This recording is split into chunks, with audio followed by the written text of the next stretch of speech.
반갑습니다. 불맷돌입니다. 오늘도 고향 교회를 찾아서 떠납니다.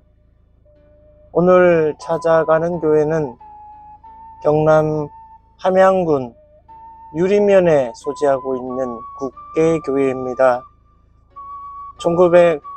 1985년 11월에 유리면 국계리 마을회관 뒷방에서 한옥희 주경숙 전도사와 12명이 모여 첫 예배를 드림으로 교회가 시작되었던 그런 역사를 가지고 있는 교회입니다.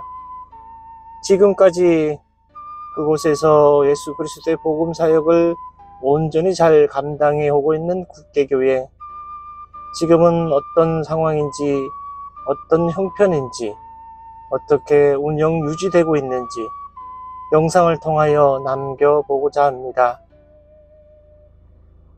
국계교회를 위하여 많은 관심과 기도 부탁드립니다. 감사합니다. 양지바른 언덕에 마을이 형성되어 있습니다. 작은 골짜기가 아닌 위치입니다. 가구수가 무척 많은 마을입니다. 주변 환경이 잘 정비되어 있는 마을입니다. 교회터가 넓게 자리하고 있습니다. 좋은 위치에 교회가 자리하고 있습니다. 마을 중심 길 옆에 교회가 자리하고 있습니다. 잘 정비된 작은 하천이 마을 중심으로 흐르고 있습니다. 마을 전체가 화사하고 고즈넉한 분위기입니다. 아름다운 마을을 품고 있는 국계교회입니다. 마당이 넓은 국계교회입니다. 잘 정비되어 있는 마당입니다. 봉사관, 예배당, 사택이 자리하고 있습니다. 멋진 예배당입니다. 예배당 옆에 봉사관이 있습니다. 2008년 4월 21일에 헌당하였습니다. 대한예수교 장로회 국계교회 국계길 30에 자리하고 있습니다. 예배당 측면을 살펴봅니다. 벽체를 시멘트 사이딩으로 마감한 건물입니다. 예배당 옆으로도 바닥에 여유가 있습니다. 예배당 관리가 잘 되고 있습니다. 뒷면의 모습입니다. 예배당 내부를 살펴봅니다. 신발장이 마련된 전실에 채광이 잘 되고 있습니다. 예배실로 들어가 봅니다. 포근하고 아늑한 예배실의 느낌입니다. 전면에 3개의 십자가가 특이합니다. 골고다 언덕에 세워진 3개의 십자가가 연상됩니다. 강단을 살펴봅니다. 강단이 좁아 보입니다. 특이한 재질의 십자가입니다. 예배당의 성도들로 가득 채워지기를 소망합니다. 신기한 소품도 자리하고 있습니다. 멋진 장의자입니다. 예배당을 360도 돌면서 살펴봅니다. 은은한 색조의 커튼입니다. 창가에 화분들로 꾸며 놓았습니다. 천정도 360도 돌면서 살펴봅니다. 적당한 높이의 천정입니다. 지정석의 흔적이 무척 많은 교회입니다. 창가에 저 많은 화분들을 가꾸시는 정성이 대단합니다. 입구의 모습입니다. 국계 게시판입니다. 많은 사진들을 게시하며 소식을 전하고 있습니다. 열심히 섬기고 계신 흔적입니다. 국계교회 주보를 살펴봅니다. 백출력의 평범한 주보입니다. 온전한 예배를 드리고 있습니다. 봉사관은 국계길 28-1에 자리하고 있습니다. 목양실, 식당, 조리실, 화장실이 있습니다. 예배당과 같은 외형을 가지고 있습니다. 잘 관리되고 있는 봉사관 건물입니다. 그늘이 생기는 곳에 벤치도 멋집니다. 식당을 살펴봅니다. 잘 관리되고 꾸며진 공간입니다. 함께 나눔의 시간을 가질 수 있는 충분한 공간입니다. 조리실도 살펴봅니다. 많은 성도들의 헌신과 봉사의 공간입니다.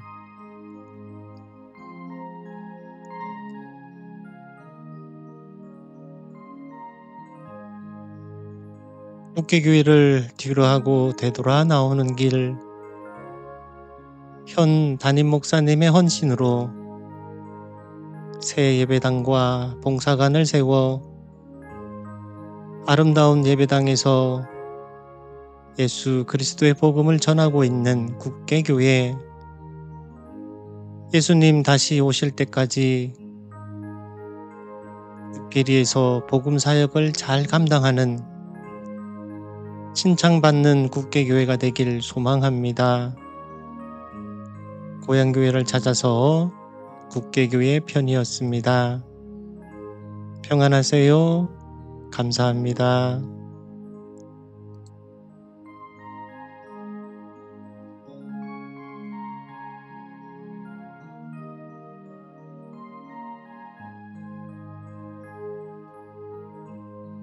안녕하세요. 국계교회를 담임하고 있는 오세목 목사입니다. 저희 교회는 1980년 3월 8일 창립하여 지금에 이르게 되었습니다.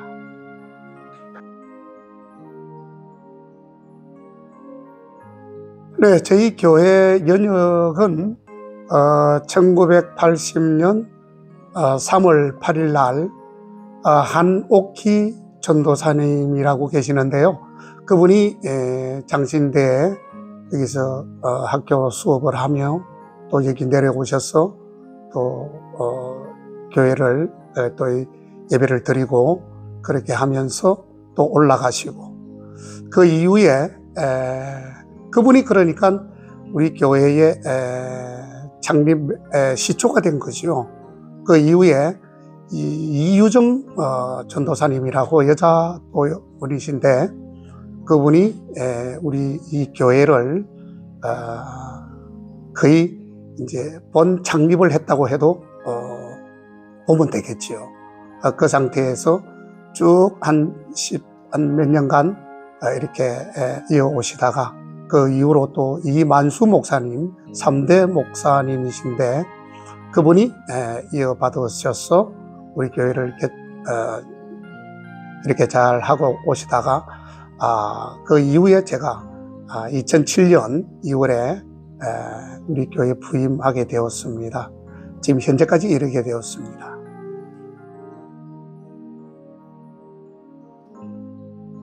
네, 제가 2007년 2월 1일 날 제가 국계교회로 오게 되었고요. 신대원 이제 2학년 올라갈 즈음에 제가 왔습니다.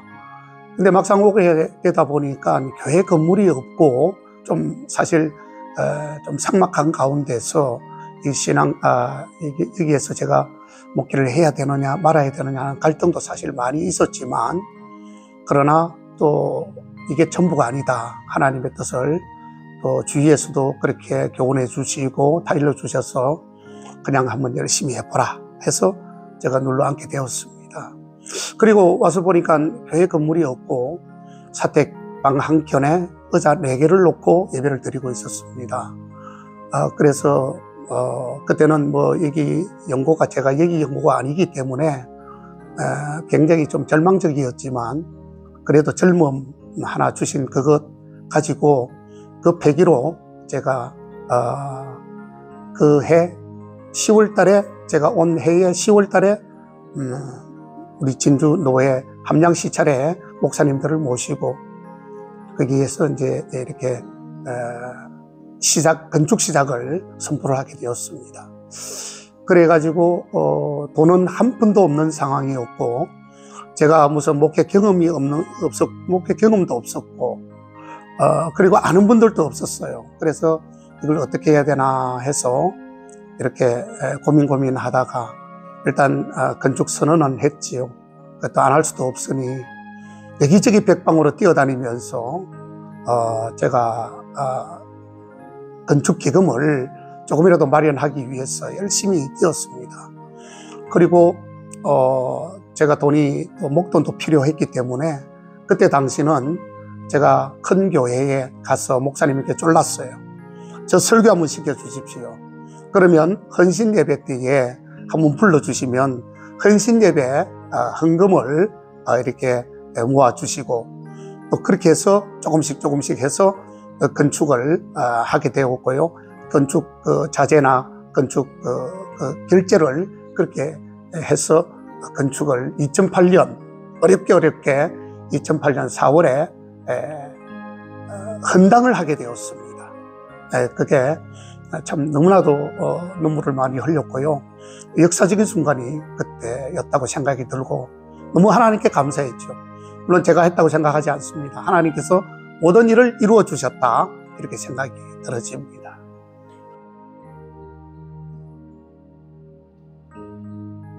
예, 물론 우리가 다 아시겠지만 이 땅은 똑같은 하나님의 은혜로 우리가 건축을 하지만 얼마간의 빚이 남아 있어서 좀 외자나 대출이나 이런 관계 때문에 그게 해소가 되지 않는 상황에서는 입당이라 할 수 있겠죠. 그러나 저희는 헌당을 했습니다. 교회에 돈이 없었지만 저는 친구까지 찾아가서 돈을 내놓으라 그렇게까지 했고요. 제가 아시는 지인한테까지 찾아가서 아까도 얘기했지만 설교를 한번 하게 해달라. 그리고 돈을 좀 보태달라. 하여튼 그래서 저는 우리 어려운 교회에서 빚이 있으면 안 되겠다. 왜냐하면 이 돈에 대한 어떤 그런 부담이 있으면 저도 사실은 성격적으로도 맞지 않았고요.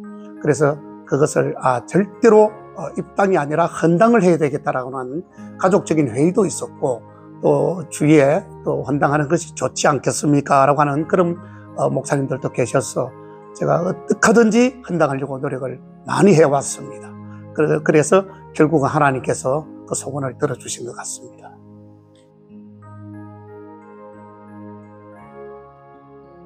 예, 오늘 사실은 제가 몸이 좀 많이 안 좋은 상황에서 지금 봄철이잖아요. 그래서 저는 텃밭 정도의 어떤 땅을 조금 가지고 있어서 좀 자급자족을 또 해야 되는 입장이고 또 서로 우리 교인들과 나누고 이웃과 나누기 위해서 조금 텃밭에다가 좀 작물을 심기 위해서 한 며칠 전에 제가 이렇게 기계를 좀 주문을 하고 그래서 오늘 날짜에 기계를 반납해야 되기 때문에 새벽에 일어나서 좀 무리가 되지만 제가 작업을 하는 과정 속에 또 우리 백성훈 전도사님께서 이렇게 촬영한다고 갑자기 오셨어요. 그래서 내가 시간이 별로 없기 때문에 제가 그냥 있는 대로 제가 요청을 했죠. 이대로 하면 안 되겠습니까? 해서 이렇게 했더니 요청을 허락하셔서 좀 복장이 좀 불량합니다. 이해해 주시고 용서하십시오.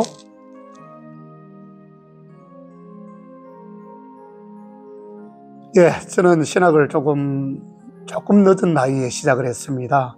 41살에 신학을 시작하게 된 것은 사실은 저는 짧은 세월 속에서도 산전수전 여러 가지 일들을 많이 해왔습니다. 직장도 다녔고 또 사업도 보기 좋게 해본 적도 있고요. 그렇게 하다가 나중에 결국은 기도원에 집사람의 기도원을 좀 따라가는 그 과정 속에 저는 신앙을 그때부터 갖게 되었는데요. 지옥과 천국에 대한 설교를 너무 적나라하게 아주 환하게 들은 적이 있었습니다. 그래서 이렇게 살다가는 큰일 나겠구나, 이렇게 살다가는 지옥 가겠구나 하는 그런 마음이 들어서 또 집사람도 설득하고 주위의 사람들도 설득해서 먹고 사는 것이 다 전부가 아니다라고 하고, 또 그 설교 말씀이 저에게 너무나도 강력하게 꽂히는 바람에 그때 회심을 하기 시작을 했습니다. 어떻게 하면 제가 하나님 곁으로 조금 더 가까이 갈 수 있을까? 그 나머지 결국은 신학을 하면 목사가 되려고 하는 마음이 아니라 신학을 하게 되면 내 스스로가 좀 더 경건해지고 또 거룩해지고 또 참다워지게 되겠다라고 하는 그런 관점에서 그냥 어부지리로 신학을 한 것이 지금의 단계까지 오게 된 것 같습니다.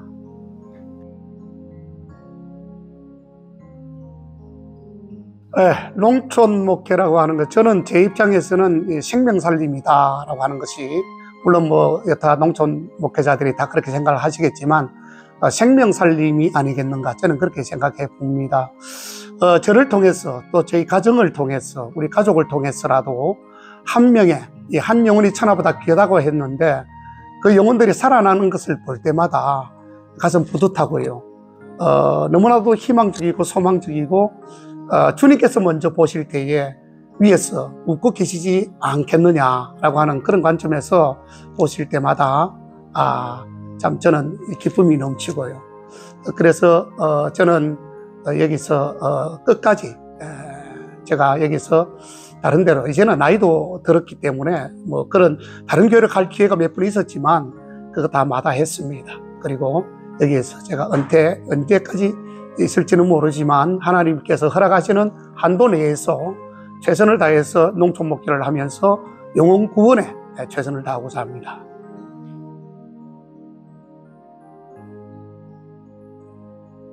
글쎄요, 제 욕심인지는 잘 모르겠는데요. 저는 은퇴 이후에도 목회를 계속할 작정입니다. 왜 그러냐니까 제 개인적인 성향을 봐서라도 저는 목회를 해야만이 하나님 곁을 벗어나지 않을 것 같아요. 그래서 계속해서 은퇴를 해도 교단을 조금 이렇게 정리하고 다른 교단을 갔더라도 좀 계속해서 집사람하고 의논을 해봤는데, 그것이 우리가 조금 더 경건을 유지하고 하나님과의 관계에서 더 밀접한 관계를 유지하고 멀어지지 않는 그 관계가 저는 계속해서 중요하다고 생각하기 때문에 은퇴 이후에도 목회를 하지 않을까라고 하는 생각을 조심스럽게 해보게 됩니다.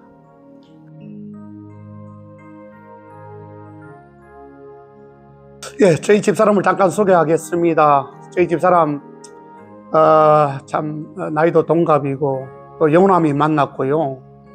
집사람의 고향은 전라도 고흥입니다. 저는 부산이고요.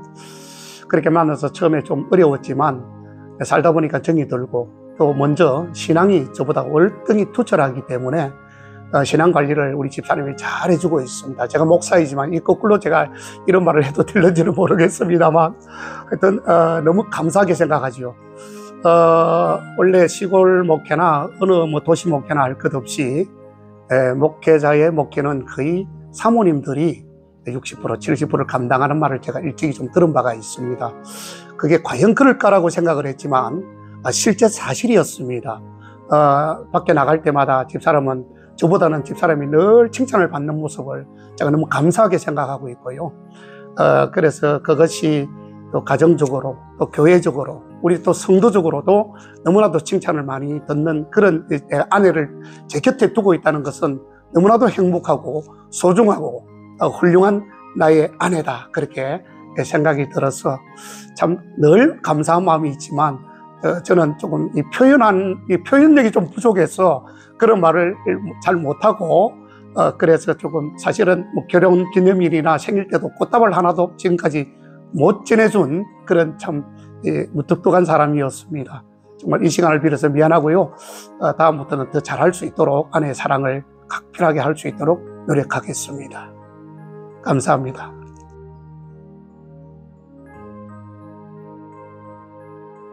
네, 저는 이제 목회가 뭐 그렇게 크게 많이 남지는 않았기 때문에 제가 우리 교회의 모토가 저는 전도 방법이, 우리 노예 안에 계시는 목사님들은 몇 분 아시지만 저는 농산물을 팔아서 지역 주민들의 농산물을 조금 이렇게 처리해 드림으로 말미암아 전도법을 많이 지금 사용하고 있고 거기에 대한 효과가 많이 있습니다. 그래서 우리 교회 교인들이 한 3분의 1은 다 농산물 판매를 통해서 전도된 분들이 우리 교회에 계십니다. 너무 감사하지요.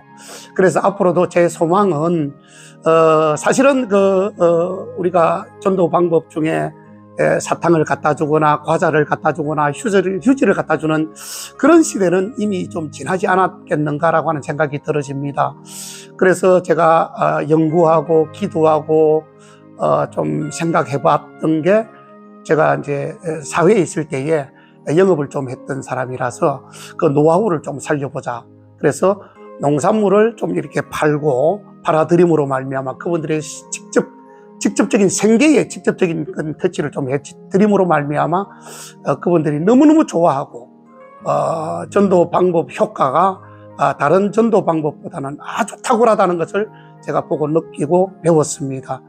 그래서 남은 시간에 이제 언제까지는 그런 그 방법을 계속해서 적극적으로 적용해 가지고 지금 계획을 가지고 있고요. 그래서 한 영혼이 천하보다 귀한데 그 영혼이 그것 때문에 살아날 수만 있다면 저는 몸을 아끼지 않을 것입니다. 최선을 다할 것입니다. 예, 이상입니다. 안녕하세요. 국회교회를 섬기고 있는 조연숙 사모입니다.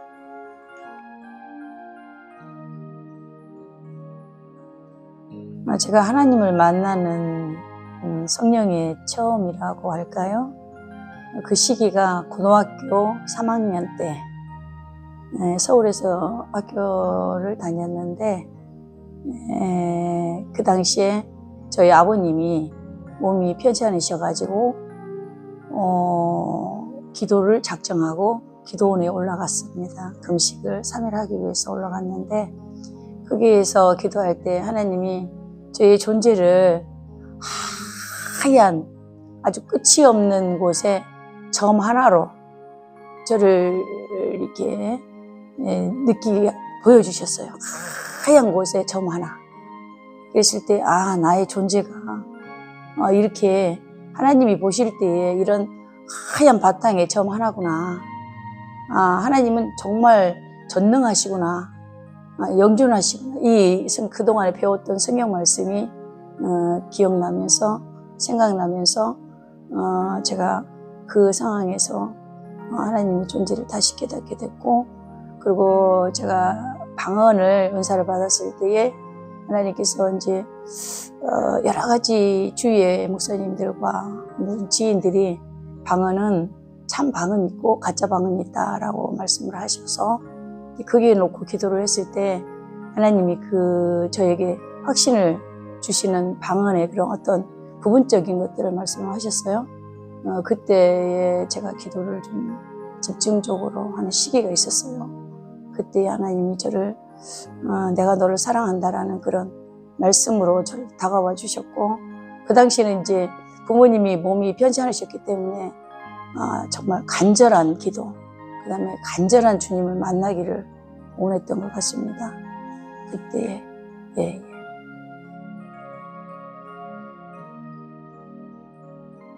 저희 목사님은 마음이 그러니까 강한 것 같으면서도 여린 분. 그러니까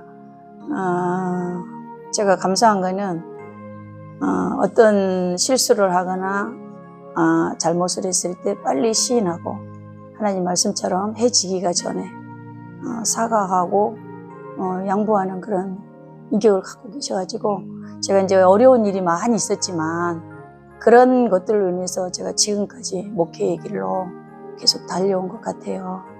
그래서 이제 저희 목사님은 제가 만났을 때에 모태신앙이었기 때문에 하나님이 이름을 지으실 때에 그 장로님을 통해서 기를 목자에 인간을 기르는 목자가 되라고 오세목으로 이름을 지으셨어요. 그래서 이제 아버님하고 어머님이 저한테 말씀해 주셔서 항상 제가 결혼해서 이제 이 마음을 갖고 있었거든요. 처음에 만났을 때는 저희는 목회 쪽에 어떤 비전을 갖고 있지 않았기 때문에 많이 힘들었었어요. 저희 신앙관하고 우리 목사님 신앙관이 다르기 때문에. 그런데 이제 어느 순간에 제가 이제 확신이 있기는, 제가 이제 아가씨 때 하나님 앞에 기도했을 때 저희 친정의 작은 엄마가 저한테 그런 말씀을 하셨거든요. 우리 집안에서 목회자가 하나님 예비하신 것 같다라는 말씀을 하셨기 때문에 과연 우리가 그 상황이 될지 어떤 다른 형제가 될지는 우리가 짐작을 못했기 때문에, 근데 결혼을 했더니 아버님이 그 말씀을 하셔서 그때부터 제가 기도하기를 시작한 겁니다. 하나님의 뜻이라면, 하나님의 뜻이라면. 그랬는데 저희가 셋째 아이를 놓고 고난이 오기 시작했어요. 아이가 아주 진짜 이독하게 됐고, 그 아이가 아팠을 때에 다시금 우리의 신앙을 점검하게 된 거예요. 우리가 사업을 할 게 아니고 하나님이 뜻이 무엇인가 다시금 물어보게 됐고, 그런 가운데서 저희 목사님이 먼저 신학을 작정을 하셨어요. 그래서 40살 넘어서 신학을 작정을 하셨는데 여러 가지 일들이 많이 있었죠. 그 가운데서 본인께서 이제 저는 뭐 목회를 하라, 신학을 하라 이런 말도 없었지만, 하나님께서 제가 기도하는 가운데 본인이 선택할 수 있는 그런 은혜를 주신 것 같아요. 그래서 여러 가지 경험을 통해서, 환경을 통해서, 또 아이의 그 회복과 지금은 아주 건강하게 지금 호주에서 공부를 하고 있는데, 아이를 보면서 하나님의 그 위대하시고 존귀하시고 우리를 그 기도하신, 우리가 기도하는 것들을 응답하시는 하나님을 만남으로 인해서 내가 세상 가운데 이렇게 살면 지옥 백성밖에 되지 않겠다라는 그런 마음을 갖고 신학을 하게 된 동기를 저에게 말씀해 주셔서, 부모님들은 사실은 반대를 했어요. 아이가 4명인데 이 상황에서 너희가 신학을 해서 목회자가 된다는 건 조금 걱정이 된다 이렇게 하셨는데, 또 본인이 그 길을 가겠다고 작정을 했기 때문에 저는 아내로서 그릇은 되지 않지만 우리가 어떠한 하나님이 우리를 쓸만한 어떤 준비된 게 없었지만, 그러나 우리 목사님의 마음에 그 마음을 주셨기 때문에 지금까지 그 믿는다는 그 믿음, 우리가 기도한 것은 하나님이 분명히 하신다라는 그런 확신의 믿음을 가지고 지금까지 걸어왔습니다.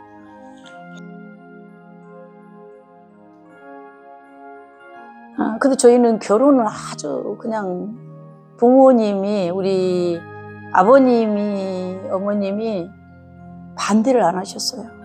저희는. 그리고 이제 우리 형님하고 형수도 영호남이에요. 예. 근데 이제 출생지는 이제 부산이지만 그래도 이제 아버지 고향이 전라도, 우리 지역하고 똑같아요. 고흥에서 조금 더 들어가는 도양 그쪽이거든요.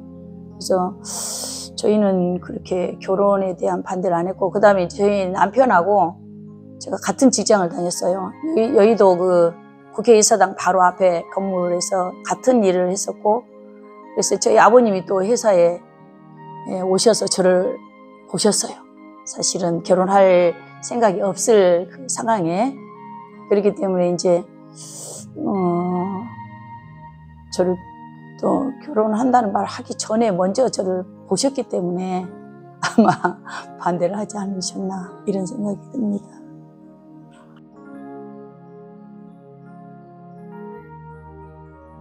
어떻게 표현하기가 참 어렵네요. 예수님께서 십자가를 지고 따라오라고 말씀하셨기 때문에 아마 십자가가 많이 무거웠죠.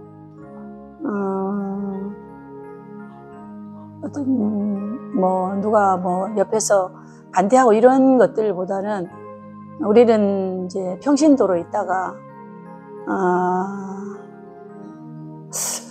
이 지역에 와서, 저는 이 국계 교회에 와서 훈련을 많이 받았습니다. 인간관계로 인한 그런 것들로 인해서 훈련을 많이 받아서 어떻게 표현하기는 그렇지만 지금 지내고 보니까 우리가 덜 만들어진 부분을 하나님께서 만드시기 위한 어떤 훈련이지 않았나. 저희 목사님하고 가끔씩 그런 말씀을 나눠요. 그리고 지금까지 지내온 걸 보면 감사밖에 없다라는 거. 예. 그래서 어느 순간에 제가 몸이 많이 안 좋아서 제가 한 3, 4년 전에 굉장히 몸이 안 좋았었어요. 근데 하나님께서 저에게 말씀하시기를 오늘 네 생명을 내가 취하면 미움과 이런 모든 내려놓지 못한 어깨의 짐들을 내려놓지 못하면 네가 천국에 갈 수 없다라는 그런 아주 그냥 충격적인 마음을 저한테 주셨어요.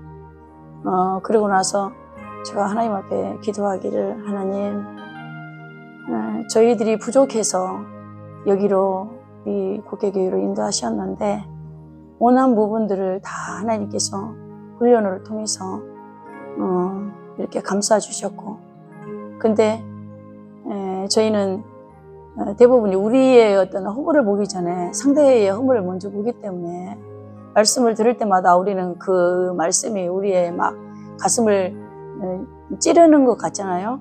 근데 그 말씀을 생각이 나면서 하나님이 저에게 용서하라는 그런 마음을 주시더라고요. 그래서 네가 용서하지 않으면 네도 용서를 못 받으니까 다 용서하라, 사랑하라. 그런 말씀의 은혜를 주셨어요. 그래서 그 다음부터는 제가 다 내려놨습니다. 그래서 미움이라는 것은 내가 지고 가야 될 짐이 아니구나. 이건 하나님 앞에 맡겨야 될 짐이고 그래서 기도를 제가 형식을 바꿨어요. 옛날에는 이렇습니다, 저렇습니다 이런 고백을 했지만 다 하나님 앞에 맡깁니다라는 고백이 나오면서 지금은 이제 목회의 그런 어떤 소망이라는 그런 바람이 우리 교회 성도들과 다 같이 이런 마음을 가지고 천국을 향해 가야 된다라는 그런 마음의 소망을 지금 이제 갖고 있죠. 그래서 우리 국회교회가 지금은 참 그동안에 걸어왔던 길들은 참 어렵고 힘들었지만 그러나 이제 이주의 삶이 더 복을 받는 제가 좋아하는 말씀이 있어요. 우리로 인해서 우리 후손들이 천대까지 복을 주시겠다는 하나님의 약속의 말씀을 저는 굉장히 우리 성도님들한테 강요를 많이 합니다. 하나님은 약속이다. 그 약속은 하나도 변하지 않다. 하나님은 우리가 믿고 구하는 대로 다 주시는 분이 하나님이시기 때문에 이 말씀을 붙잡고 우리 성도들이 서로 기도하면서 승리하자라는 고백을 할 때가 많습니다. 기도도 제가 그렇게 하고 있고요.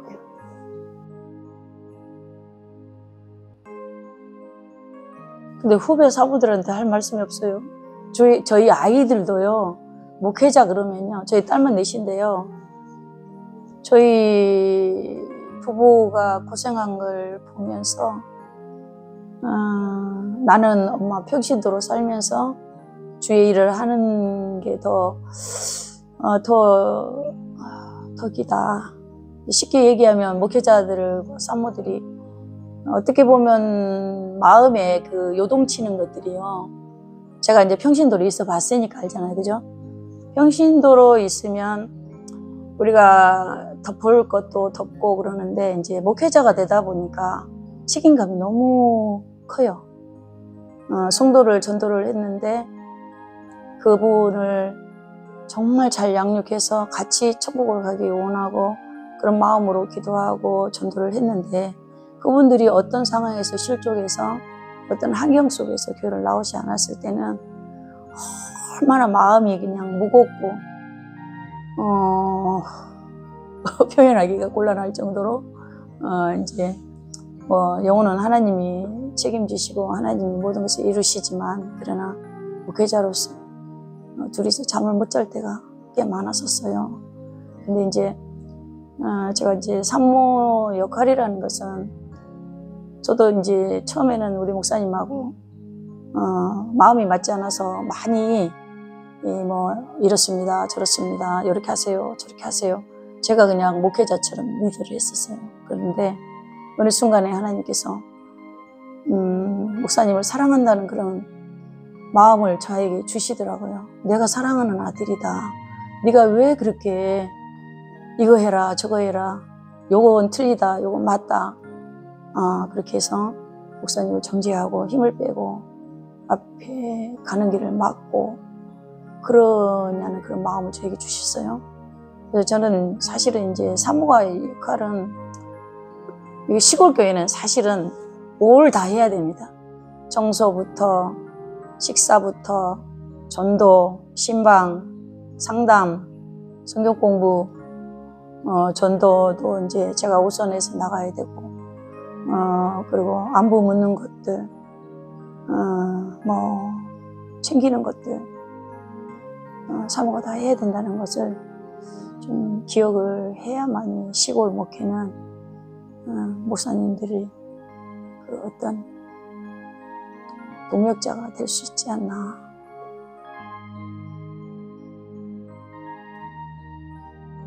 국계교회에서의 그 목회하고 우리 목사님의 어떤 비전을 제가 아직 정확하게 저한테 이제 이렇게 직접적으로 이제 나는 나이가 많으니까 여기서 그냥 목회를 마쳤으면 좋겠다라고 마음을 먹지만, 저는 또 조금 더 활동적인 시골 목회는 또 이 목회 쉽게 얘기하면은 좀 좁다고 봐야 되죠. 그래서 사실 저는 처음 목회 시작할 때 그 아이들의 그 어떤 교육, 사실 요즘 그 아이 돌봄 교회 지금 그 내용들이 많이 나왔지만, 저 처음에 우리는 목회는 정말 아이들을 좀 많이 양육하는 그런 목회를 했으면 좋겠다. 저희가 그 대전에 있을 때 그 교회에 학생들이 굉장히 많았었거든요. 그리고 아이들을 볼 때에 소망이 있다라는 것들을 많이 느꼈고, 그랬기 때문에 그랬는데, 지금 우리의 그 방향하고는 아주 다른 그 어른들을 상대로 하는 목회를 하다 보니까, 목사님은 여기서 최선을 다해서 지금 현재는 농산물을 이제 도시교회하고 연결해서 판매를 하면서 지금 이제 목회를 계속하고 계시는데, 어제도 우리가 이제 전도용품을 포장을 해서 한 100개, 아니면 150개 가까이를 포장을 해서 전달을 하고 왔는데,